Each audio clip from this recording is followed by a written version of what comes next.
Hey there, it's Hadar, and this is the Accents Way, and this is the place for you if you are a non-native speaker of English who is looking to feel confident, clear, and proud when speaking English. Now, have you ever taken private lessons with a tutor or an English teacher or even group classes, and you weren't sure if this is the right teacher for you? Have you ever wondered whether or not you're just wasting your time or actually seeing progress? So this episode is about how to know if you are learning with the right teacher for you and if you are getting the best out of your training. So let's get started. The first thing you need to ask yourself is, what is the emotion that you're experiencing once the class has ended? Do you feel this bubbly excitement of success and improvement? Do you feel defeated and challenged, but you have clarity? You know what you need to work on? Do you feel tired, but happy? Do you feel good about yourself? Or do you feel like a failure? Do you beat yourself up? Do you feel like you'll never be able to get it? Do you feel self-conscious? Are you ashamed? A good teacher will never let you feel bad about yourself, because a good teacher will always empower you, make you feel great about yourself, show you your strengths, but also your weaknesses with a clear strategy on how to improve that. They will not keep you confused or stuck or feeling self-conscious and feeling like a failure.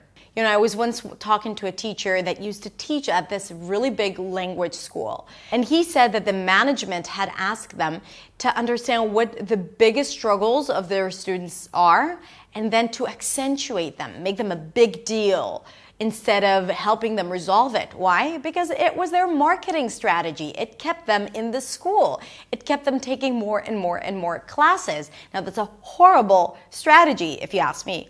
But unfortunately, people do that. So you, as an English learner, you need to understand what it is that you're experiencing. And if these are negative feelings, then something is wrong, because this is not how it's supposed to be.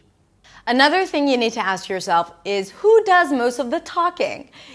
If you find yourself just sitting there and listening to the teacher talk about English and about things and about rules and explaining all of these things to you, and you find yourself not speaking as much, it's a problem, because you need to do most of the speaking with feedback, with guidance, with direction, but you need to do most of the speaking. So if you find yourself mostly listening and reading or writing, then you might be missing out on a better opportunity to practice. Because if you're learning just passively, constantly, it's just like watching a YouTube video. You want to put it to practice right away and as much as possible. So this is something, by the way, that you can tell your teacher that you want to do. You can say, hey, I feel like I'm not speaking enough.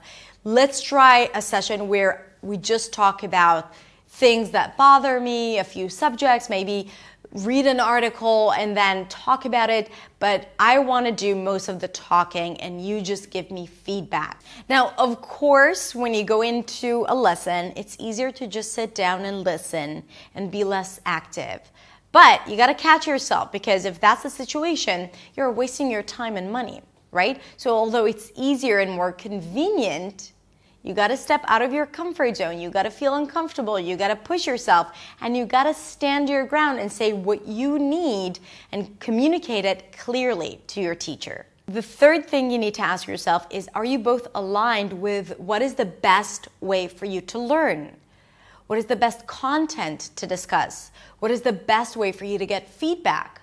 Some people prefer to get feedback right away every time they make a mistake on every single thing. Others prefer to get feedback only on the important things. And some may prefer to get feedback only at the end, so they don't lose their train of thoughts as they're trying to speak. You need to understand what works best for you, and you need to communicate that to your teacher.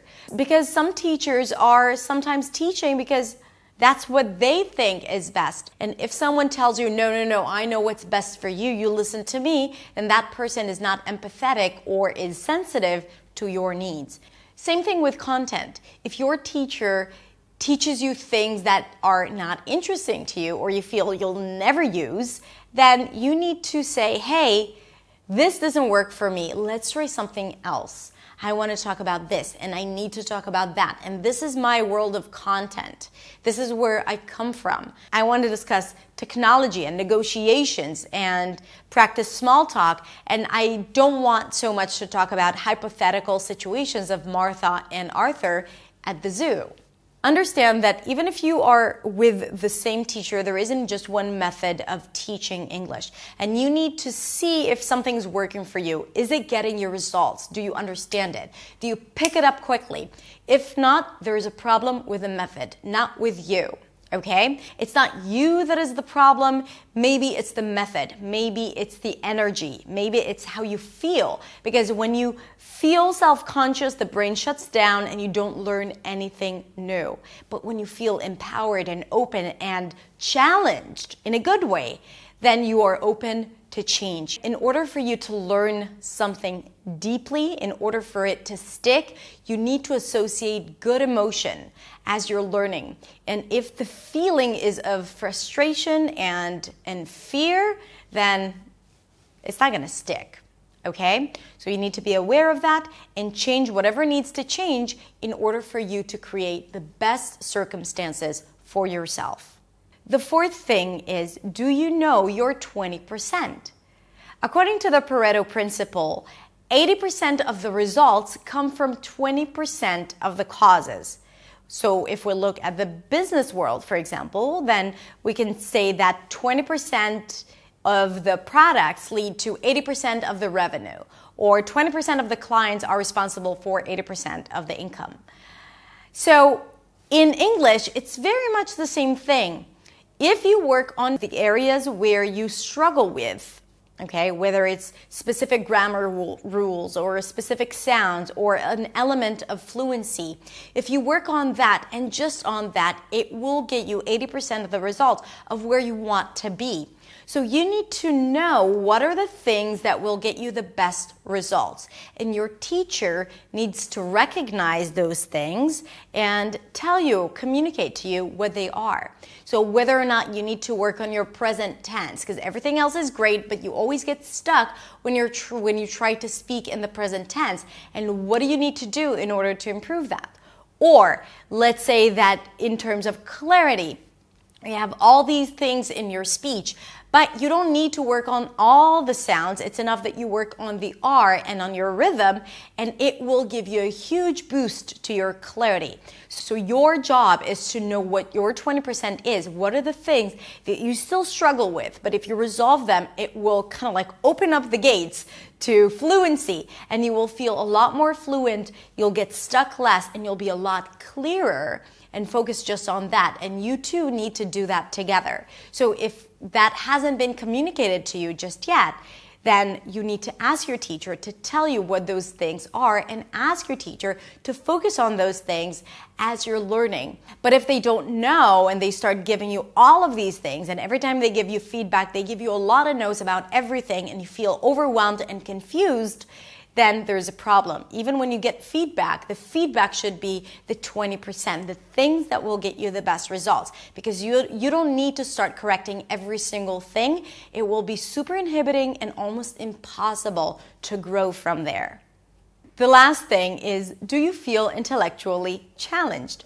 Do you feel that your teacher sees you as a peer, as a person who can conduct a conversation, an intelligent conversation with this language barrier, yes, with less vocabulary, but still the content is engaging and interesting.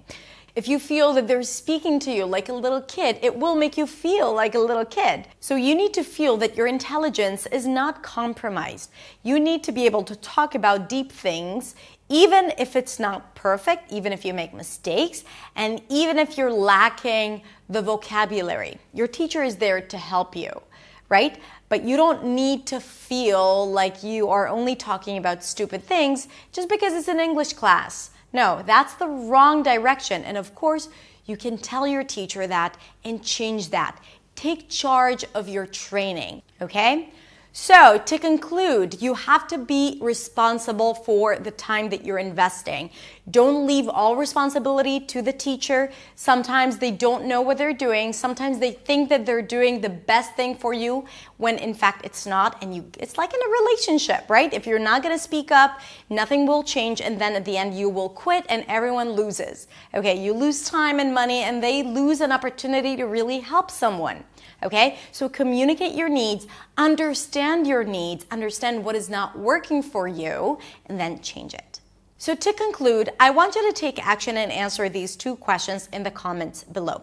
The first thing is, tell us about one really good experience with a teacher and one not so good experience with a teacher and why that happened and what did you do about it. The second thing is, what, to your opinion, makes a good teacher, right? What are you looking for in a good teacher? So I named my 5 things. I'm really curious to hear what are the things that you are looking for in a good teacher.